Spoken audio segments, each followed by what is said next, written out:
Telangana rising global summit 2025కు హర్యానా ముఖ్యమంత్రిని ఆహ్వానించిన రాష్ట్ర సంక్షేమ శాఖ మంత్రి లక్ష్మణ్ కుమార్. ఈ నెల 8, 9 తేదీల్లో తెలంగాణలో రాష్ట్ర ప్రభుత్వం అత్యంత ప్రతిష్టాత్మకంగా నిర్వహించిన తెలంగాణ రైజింగ్ గ్లోబల్ సమ్మిట్ 2025కు హాజరు కావాల్సిందిగా కోరుతూ హర్యానా రాష్ట్ర ముఖ్యమంత్రి నాయబ్ సింగ్ సైనీని కలిసి ఆహ్వాన పత్రికను అందజేశారు. అనంతరం పంజాబ్ రాష్ట్ర ముఖ్యమంత్రి భగవత్ సింగ్ మాన్ అందుబాటులో లేనందున వారి తరఫున పంజాబ్ రాష్ట్ర ఆర్థిక శాఖ మంత్రి హర్పాల్ సింగ్ చీమాను రాష్ట్ర మంత్రి లక్ష్మణ్ కుమార్ మర్యాదపూర్వకంగా కలిసి ఆహ్వానించారు.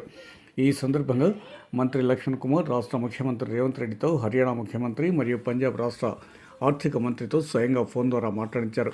ఈ ఆహ్వానంపై హర్యానా ముఖ్యమంత్రి మరియు పంజాబ్ రాష్ట్ర ఆర్థిక మంత్రి సానుకూలంగా స్పందించారని మంత్రి అడ్లూరి లక్ష్మణ్ కుమార్ జగిత్యాల మీడియాకు శనివారం సాయంత్రం 6:30 గంటల ప్రాంతంలో పంపిన ఒక ప్రకటనలో తెలిపారు. తెలంగాణలో జరుగుతున్న అభివృద్ధి పనులపై వారితో చర్చించామని పేర్కొన్నారు. ప్రపంచ దేశాల నుంచి పెట్టుబడులను ఆకర్షించడం, రాష్ట్ర బ్రాండ్ను అంతర్జాతీయ స్థాయిలో ప్రమోట్ చేయడంలో భాగంగా ఈ సమ్మిట్ను రాష్ట్ర ప్రభుత్వం హైదరాబాద్లో అత్యంత ప్రతిష్టాత్మకంగా నిర్వహిస్తుందని వివరించారు. తెలంగాణ రైజింగ్ 2047 దార్శనిక పత్రాన్ని ఈ సమ్మిట్లో ఆవిష్కరించనున్నారని, రాష్ట్ర భవిష్యత్ ప్రణాళికలకు కీలక వేదిక ఇది మారనుందని మంత్రి లక్ష్మణ్ కుమార్ ఈ సందర్భంగా తన ప్రకటనలో వెల్లడించారు.